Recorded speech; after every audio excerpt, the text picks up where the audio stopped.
Hello, hello. It's Rinda Hi. Emick, and I'm joined by Jill Jensen today. I'm super excited to have her here and just pick her brain a little bit, chat with her, have her give us some tips on what she's doing. She was somebody that I was interested in connecting with when I first got into Sub 2. I could tell she was doing some stuff in capital raising, and so I'm like, I really just want to chat with her. So we have had a chance to have a couple conversations, and I wanted to take it further. So I wanted to bring you to my audience, Jill, and let everybody meet you and see what you're doing. So thank you. Great. I appreciate it, Rinda. And I'm excited. Always look forward to being on podcasts with other women. No offense to the Yes. men, but in this industry, you do connect with a lot of male males. So girl power. Yes, I love that. Yeah. So Jill, so I know I have a little bit of from just hearing stories and stuff, a little bit of idea of your background, but Mhm. share a little bit about what you did before you were like kind of jumped into real estate investing. Great. That's a great question. Are you ready for this? So Tell us. I've been in sales since 2010, and I have only had one W-2 job, and that was in high school. So, Wow. entrepreneur just my entire adult life. And I started in door-to-door sales. So, I was selling pest control. I did really well as a girl, and I became really successful at it because I found the top sales rep and I simply asked him, "What do you say?" And I wrote it down and I recorded it and I memorized it. And Nice. what do you wear? And where do I move? And how do I pick a neighborhood? And how do I knock a door? How many hours? How many months? Like any question I could think of. And so I became successful. I just did the same thing someone that is doing really well is doing. So I made over six figures in one summer, and I had other people ask me, "How are you making money?" So I Yeah. started recruiting teams and recruiting managers, and my former husband and I started our own pest control company. And so we had hundreds of sales reps. I was training them, I was knocking doors. And fast forward, I got bought out of that company and I was left with sufficient funds. And I thought, okay, how do I have my money make me money? And Mm. there's one thing in common with wealthy people, and they all own real estate and they have assets in real estate. So I didn't know anyone. It was kind of like throwing spaghetti on the wall, but I knew I had to figure it out. So I took the same mindset as I just need to find someone who's already succeeding in this area and ask them all the same questions. What are you doing? How did you get there? The advice I need. And I was sneaking into the local university because they have a really good entrepreneur class. And my niece is like, they're teaching real estate investing for the next 3 weeks. And I was like, I just want to go meet the teachers. I want to go meet the people that are teaching this. And so I got connected with some people there. I joined a community and they taught me how to go get a loan. And I was like, well, I haven't had a job with like a W-2 since high school. So I couldn't just go get a loan, and I could buy a house with cash, but I couldn't get a loan. And, and so I was like, and I don't want to put down a huge down payment. And they're like, well, we could like strategically have your money making you money. We just have to go about this roundabout way. So maybe in like 8 to 9 months, you could start looking for your first property. And I was like, I'm gonna get Mm. one deal in the next year? Like, that's gonna cash flow what? $1,000, $600 maybe? I was like, there's gotta be better ways. So it's amazing when you manifest things and you Yeah. just keep researching. I came across Pace Morby and his group Sub 2, where I found you. And within 48 hours after finding him, I just was like, this is what I've been looking for. This is the community, and that's who I want to learn from. And so that's how I got my foot in the door with our community and really having a strong foundation on learning how to do investing in real estate strongly. So did you, when you found Sub 2 and kind of knew you were going to go that route with real estate investing, did you try to go down the path of like the single family like rentals, or did you just go right away, I'm going to go into capital? Like that's where lending, that's where I want to go. Okay, this is a great question. So, funny story. I'm on the first Zoom. So, your audience, what happens in this community is there's daily and weekly Zooms. And the first Zoom I get on is a Saturday, and Pace is teaching it. And there's like hundreds of people.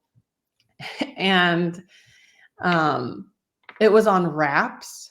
And I Okay. was like, what is this? Like, that's like another level of real estate. Like, anyways, so then Pace was talking about how important it is to connect with other people and to put in the side chat what your avatar is. And I was like, what's your avatar? Like, what are they talking about? Like this, And he's like, it's like this okay, just world. tell everybody, what do you have? And I was like, I have, and all I put was money signs. I was like, I have money.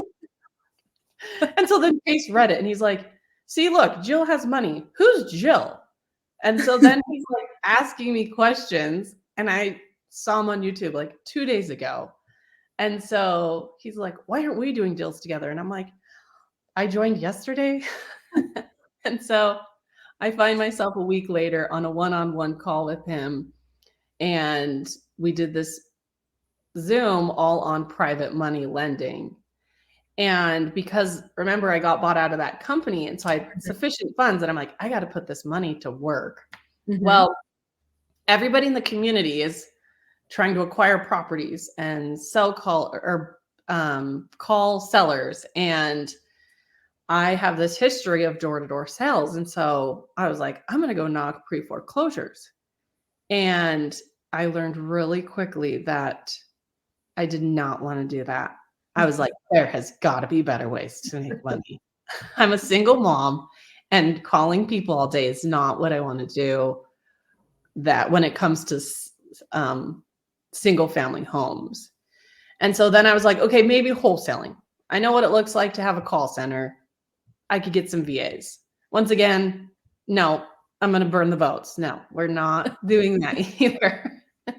And so when I get on the phone with people every single day and I ask them, what are you doing?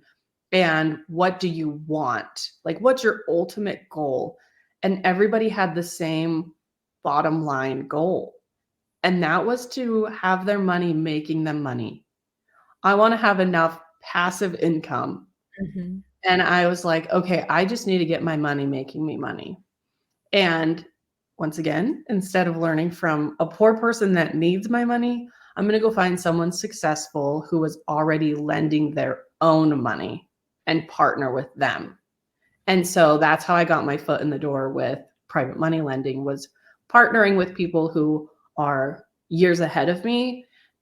Even though I might not get as high of a return, at least my money came back compared to a newbie trying to figure this out. Both the private money lender isn't quite sure how to do it, or the brand new person. So advice I do give people when they're raising capital, if you haven't done very many deals as the private money lender, I suggest you partner with other people who are further along than you.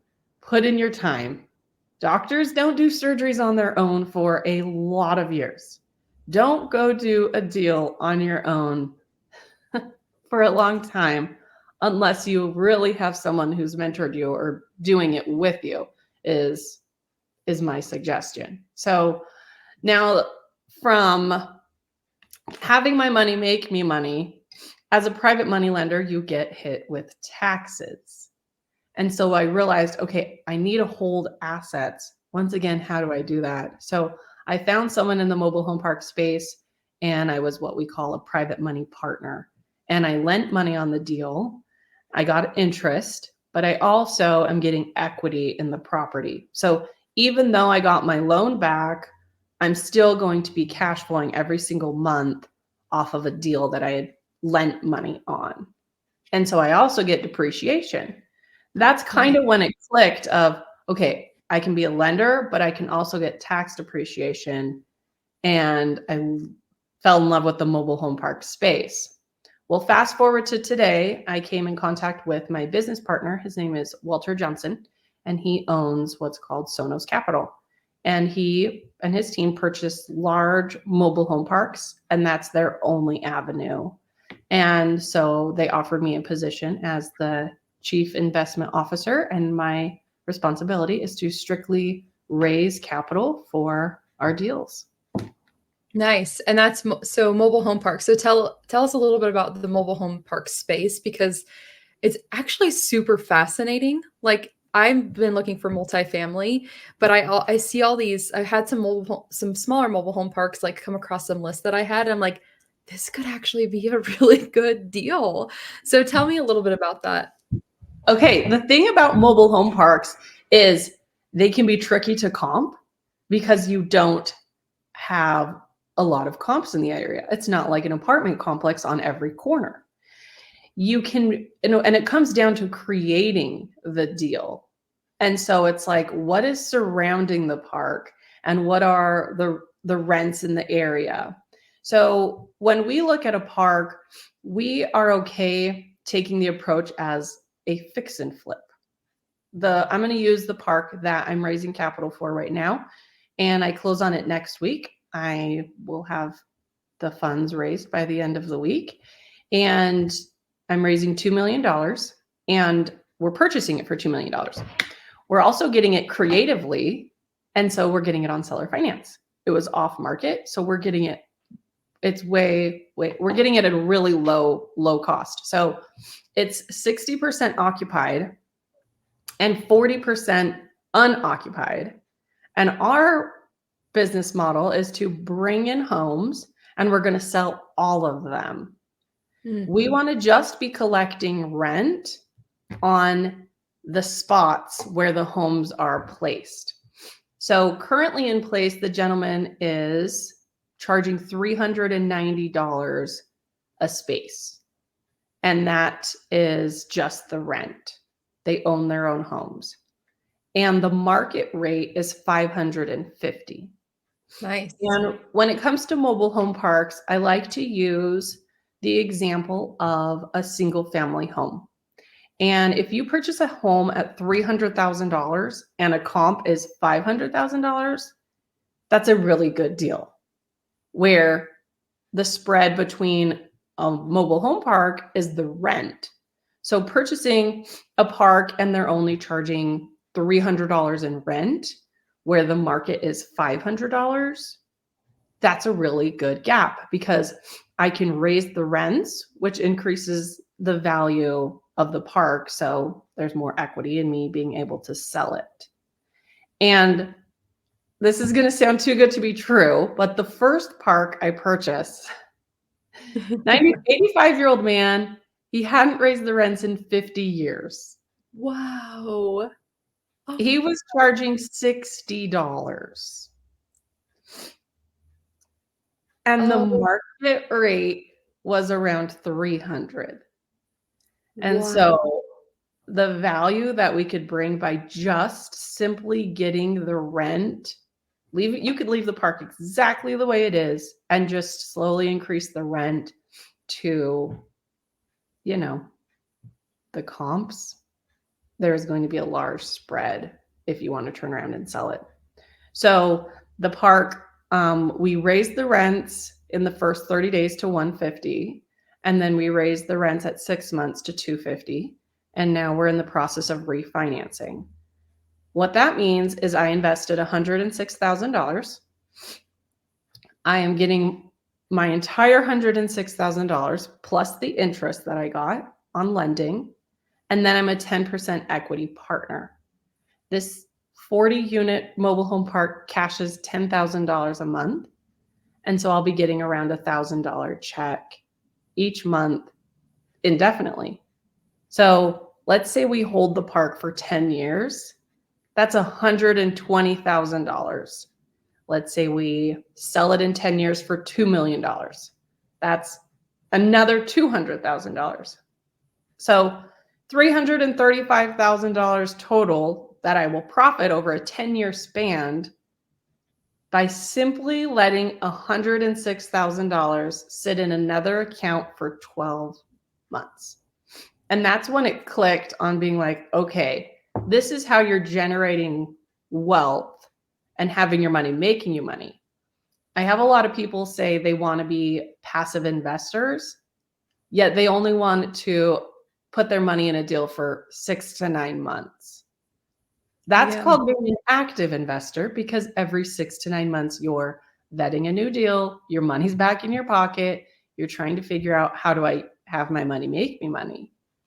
You might get a higher interest rate, but you're also getting hit with taxes, and you're still doing a lot of work with due diligence and partners. And so shift to the fund that I'm working with, you are able to, we call them an LP, so limited partners. If someone puts money into the fund, they're completely hands off. They don't have to deal with any of it, and they're going to be getting paid quarterly distributions, and I can more than double their money within a 5-year span. So I'll just break down some numbers of the park I'm closing on. Awesome. If someone puts in $100,000, they will profit $239, and that's on top of their $100,000. So in your bank, there's $100,000, and by the end of year 5, you will have 395 roughly. And you're getting paid quarterly. So it's not like you're waiting 5 years to see your return come back. And by year 3, you'll have around 70% of your money back into your pocket, which means you can turn around and just reinvest that again in another deal or another park I have, because we always have a park in the pipeline. So investors can just roll over the money that's coming in that they're making and be able to put that into another deal that we have. On top of that, this is one of the biggest reasons I love mobile home parks as a private money lender. And as a limited partner, you get tax depreciation. And that's not always the case when you're just a lender. A single family home will depreciate over 27 years, where a mobile home park is only 15, which is awesome. And because we're purchasing 40 homes, we're purchasing a lot of real estate also early on. So that's also, you can also get depreciation off of the real estate you're purchasing. So as a limited partner, putting in $100,000, you're profiting $239 plus getting your $100,000 back. And I'm no CPA, and it depends on how you're investing. But if you are to invest by simply having an LLC, you can roughly be able to write off $120,000 over the 5-year span on a $100,000 investment. And a gentleman that I was working with yesterday that's investing today, he said he looked at the numbers, and he's been doing this a while, and he's like, I'm going to make a lot more than $239,000 because I'm not paying $120,000 in taxes because of me putting my money in here. He's like, I'm going to be making an extra $120,000. Where in my head, I was just thinking, I can show you how to make money, but also save money with your tax appreciation.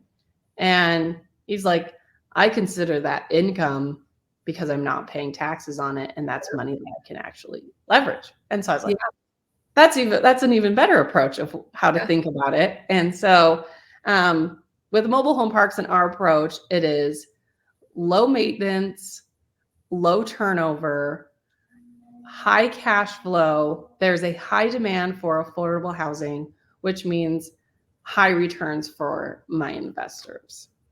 Awesome. So that's really interesting. So you guys, you're going to close on this one now, and then you're immediately just looking for the next one in line. Like you said, a pipeline of these mobile home parks. Correct. Yep. So I'm closing on this one. We have another one we're working on. It's in Phoenix, and it's just under 500 units. So it will be a much larger raise than I currently have. I also had a couple deals hit my desk yesterday. And so we're looking at some of those. And we always just want to have our investors' money making them money. That's awesome. So I love I love like the progression of getting into real estate and like and it's funny because our first conversation, you told me who, not how, go read the book, you know? And so, of course, I went and read the book and it was excellent. But it's funny because I hear throughout your whole story, it's like the who's, which is really neat. Yeah, I find that I'm a really good delegator. I might not know how to do a lot of stuff. It's kind of a secret. I just know how to find the people and vet them in what they're doing. And so when it came to this position, I really did take it very serious because I am working with hundreds of thousands of tens of thousands of millions of dollars. And I needed to have a partner who has the systems in place and the track record because my reputation and my investors' money is on the line. Where the approach with mobile home parks is it's only uphill from here in regards to how much money it's making. So this current park is cash flowing $180,000. So I had a woman, she's like, well, if I put $100,000 in, what if I lose it? And I said, well, we could turn around and just sell the park and everyone get their money back. We could leave it the way it is and we're all still getting paid because it's been cash flowing since before I was even born. So we're only going to make it better. So having a secure way to lend your money and be hands off was an approach where, as a private money lender, is what I was looking for. I'm just like, I want to go solve the same problem I had, and that's a wealthy person just wanting their money to make them money. And I've taken the time to figure that out. So as I'm raising capital, it's actually quite simple because I've been in the same shoes my investors are in. And I'm like, look, I was right where you are. Here's the steps of what I've done to figure it out. This is what I've learned. This is what I'm doing with my own money. And before taking this position at Sonos Capital, I already owned mobile home parks and I understood the concept. And when I heard how Walter is giving better returns than what I was getting at what I thought was great, I was like, okay, I'm on board. And I'm also going to put money in our own fund. Well, yeah, and that's proving it too, right? Because there are people, which I get it. There are people that want to raise capital, but aren't personally invested into it. And so Yes. it is neat to hear that you are like, I believe it so much, and I'm personally invested into it as well. So tell me a little bit, and you said value add. So you guys are targeting value add. How will you do you guys come in and is this like landscape? Is this like creating spaces for communities to engage in? Or are you value add actually you said you're bringing in the homes too. So what's the strategy for you guys on the value add side? Rinda, that's a really good question. And we do things in phases. And Nice. so phase one, we're purchasing the park and we start bringing in homes that need to be put on the empty spots and updating the amenities. So this current park, I'm going to be spending $425,000 on updating the land. And this does three things. First, it increases the land value itself, so creating more value in equity in the park. Number two, this helps when we're raising rents on the 60 units of homes that are already there, we're bringing value to the park. So they're seeing, okay, they're raising rents. They're also bringing in dog parks and pavilions and matching mailboxes and a new sign and landscape and removing junk. We put up solar panel light posts so that it's lit up when you're driving around. We're going to do our best at making the community very welcoming. The third thing this helps with is selling the homes. When a potential buyer pulls into the lot, we want them to be wowed by how well it's kept.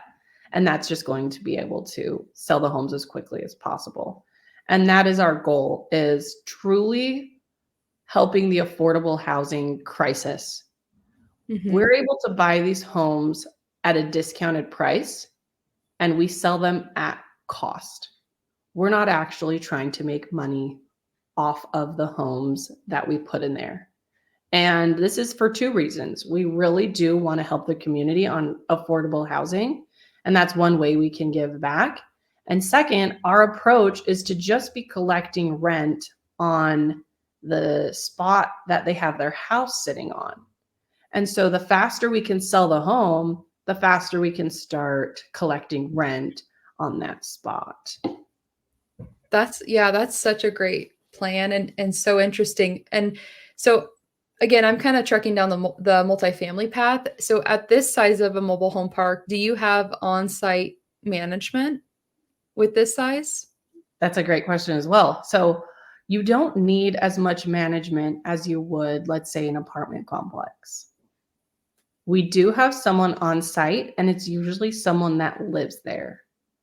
Mhm. We offer them free rent and we pay them a little bit, but that means we have some hands and eyes on the park at all times. So they can see if the landscaping has been taken care of, if there's a situation inside of the park, if there's a new pothole that needs to be fixed, they're actually living there. That's awesome. That's so great. I love this, just the progression of your story is so neat. Like, let's shift a second and start talking about being a mom, a single mom. Like, just with this hustle, I mean, I see you all over the place. You're like, "Here I'm in Utah, here I'm in Arizona, here I'm here." I'm like, "Oh my goodness gracious." So, and you mentioned it too, like in the beginning, like this is definitely a male-dominated space.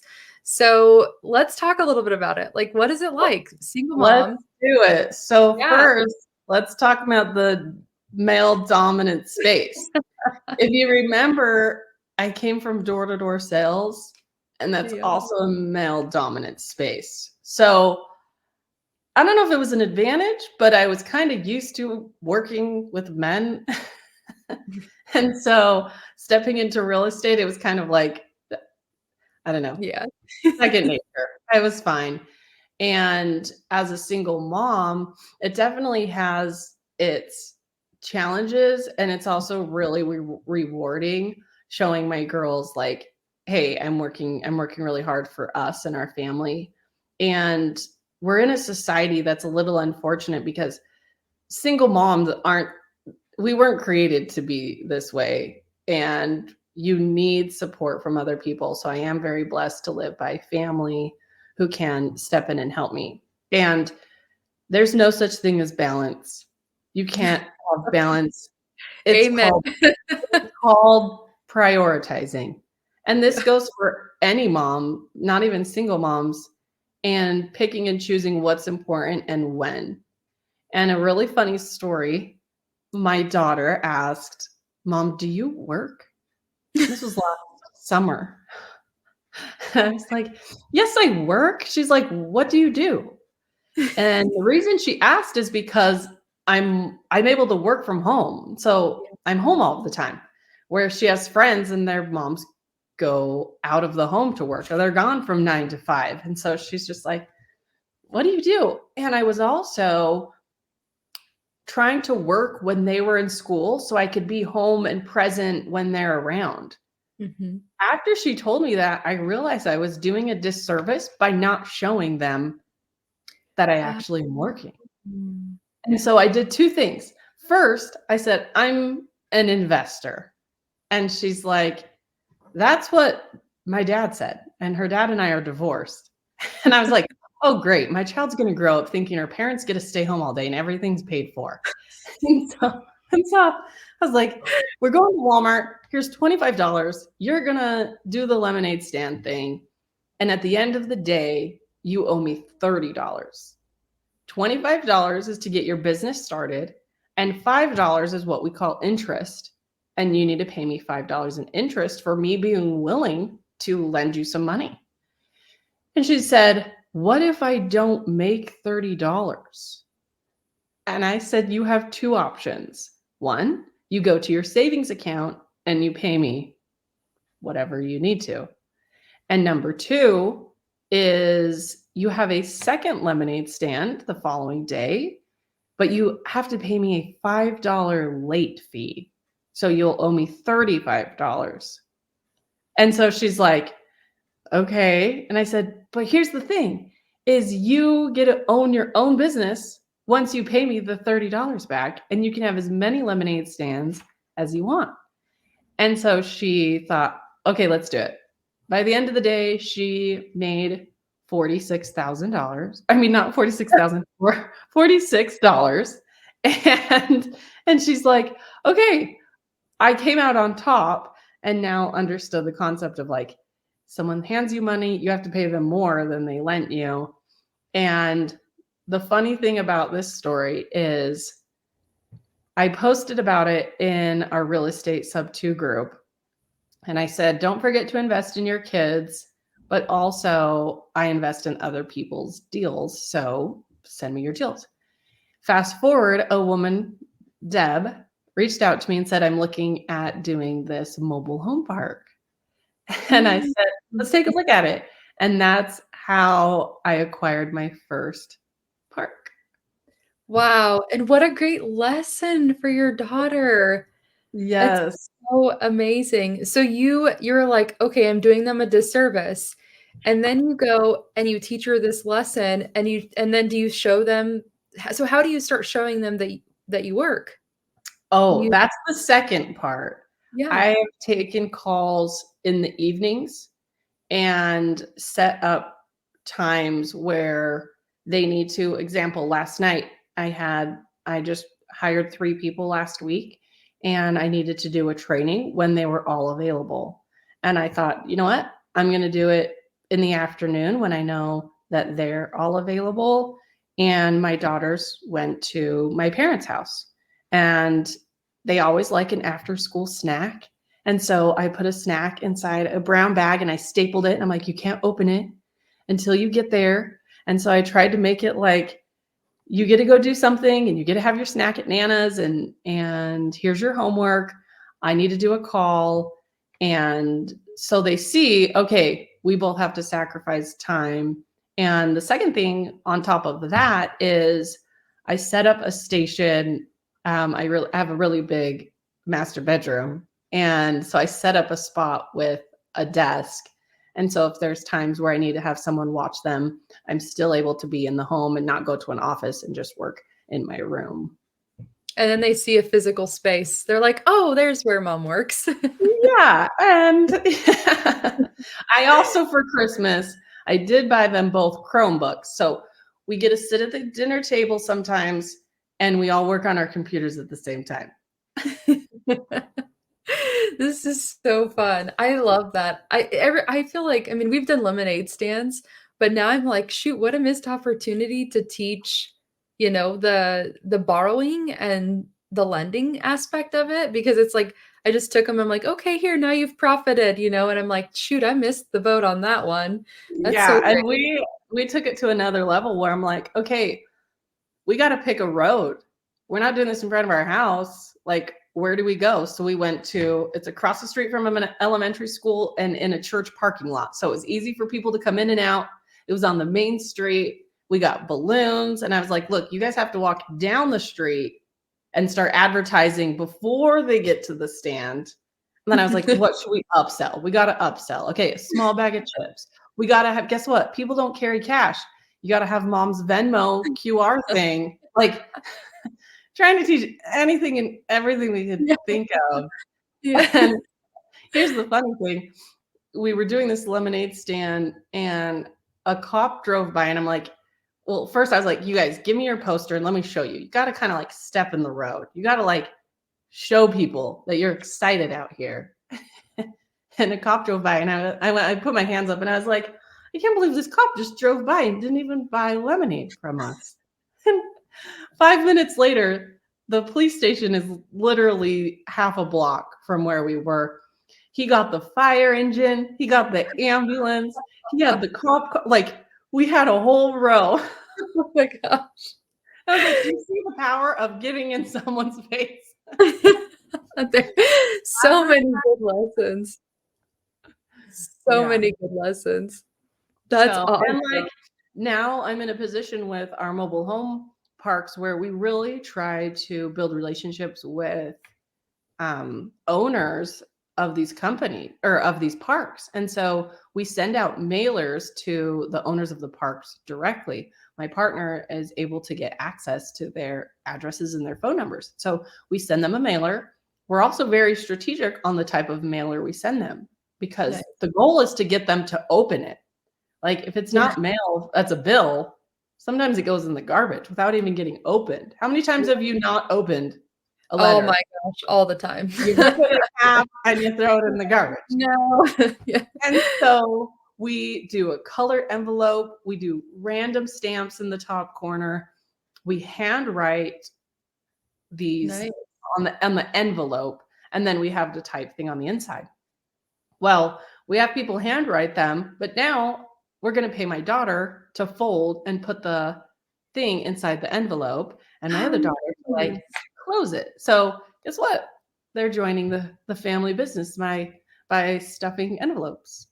That is so great. I love it. And I love that example. I mean, I was a single mom with my older 2 years ago, and then, took that time and space. I felt like it took some years to like learn myself and build my business and show the kids. And so that was a really pivotal time in my life. Like I look at that time and I'm thinking like this like changed the whole path for me and in the best way possible. So I think and you're in that space right now and it's so neat to hear what you're doing and what you're showing your girls and not that, I believe in the family dynamics, but I think just when that happens and giving yourself grace and that time and doing what you can with it, it's so amazing. And you're showing your girls just, how to be strong women. It's so great. Yeah, it's been an adventure. I've definitely had a lot of learning curves, and I leverage the time when they are with their dad because, as you noticed, I travel a lot. So every other weekend, I do take advantage of traveling from Thursday to Monday because that's the span that they're with their dad. And so I get to reap the rewards in other ways. I fill my time when you never expect as a mom to have to split your time with your kids. And so traveling, and it's usually work related. So Yeah. helps It does. buffer not being around me. Yeah. Yeah, it does. Awesome. And so you've given some really great book recommendations. I definitely want to make sure before we leave, I want to ask you, and it could be anything, like just a book recommendation that you feel like has helped with your real estate journey. Okay. The first one is, we already talked about it, Who Not How, finding the people that are years ahead of you in success and learning from them. Number 2 is 10x is easier than 2x. If you want to grow your business and double the amount you're making, that means you have to do double the amount of work. If you want your business to 10x, you need to go find the people that do a lot of things that you are doing inside of your business and grow together. That's why I'm now building a team inside Sonos Capital of capital raisers. So if there's people that are out there raising capital, or they have a community of people they already know with retirement accounts, or they have life insurance policies and the cash value accounts they can invest from, self-directed, they have a HELOC, they have a savings account, CDs, there's all these different ways on how to invest money in real estate.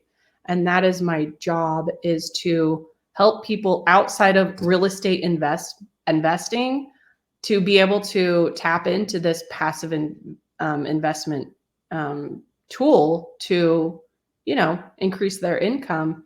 And as I'm growing, I'm like, okay, cool. I'm raising a lot of capital really fast. And my second thought was 10x is easier than 2x. And people talk about having an avatar in capital raising. Everybody kind of picks their niche inside of real estate and what they want to buy. And so it's like, okay, I do single family homes. Well, I do mobile home parks. Well, someone else does apartment complexes. And that's kind of their avenue in real estate. Where when it comes to capital raising, find your avenue of who and how you're going to raise money. So there's some Interesting. people that help people with their self-directed IRA. Okay, there was a dentist and now he's a full-time real estate investor. His main target is other dentists.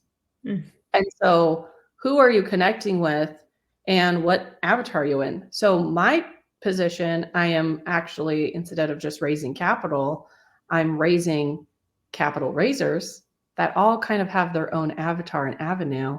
And I'm teaching them how to go out, and we do weekly webinars, like example right here. I'm on podcast.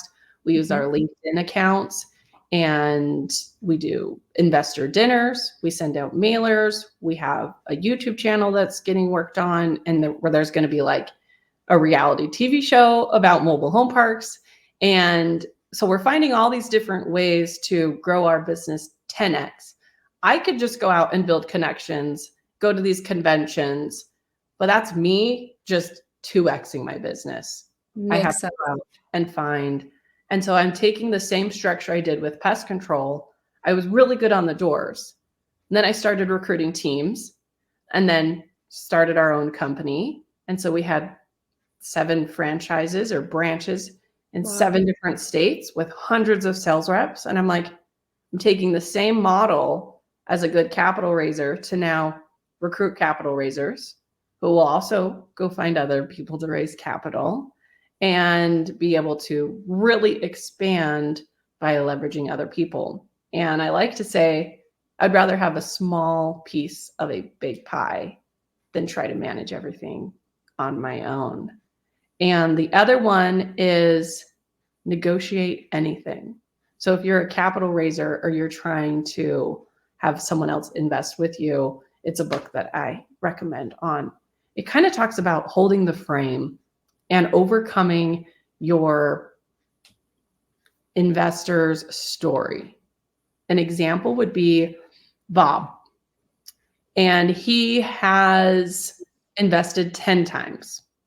He's been in multiple funds and he holds multiple assets. So when I get on a phone with him and I'm sharing a deal, I don't want to tell him my agenda. I want to overcome what his concerns are and why is he on the call? Well, he has $250,000 and he's trying to find a place to put it. Okay, well, he's already been in real estate. He understands the terminology. He wants to know, how much do you need? How fast? What are my returns? How secure is the deal? How long have you been doing this?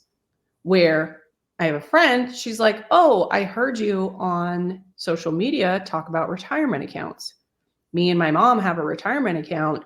How do we do what you're doing? Okay, when I get on a call with her, it's very different than just telling her numbers. She's going to be like, okay, I'm going to put myself in her shoes and say, look, I've been where you are. I had money sitting in an account and I needed to figure out how to just have it make me money. And I started finding the right people that knew what they were doing.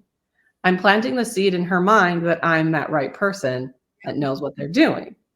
And this is how I figured out how to, know what I'm doing. And then by the end, I tell them, now I'm that person for you that I was searching for. And this is why. And let me walk you through the process. Now let me show you the type of return you can get. So I was overcoming the who for her more than Bob, who just needed the how am I going to make money? Yeah, that's awesome. So that one's negotiate anything? Is that what you said? Yeah, let me double check if that's what it's called. I was just listening to the other day.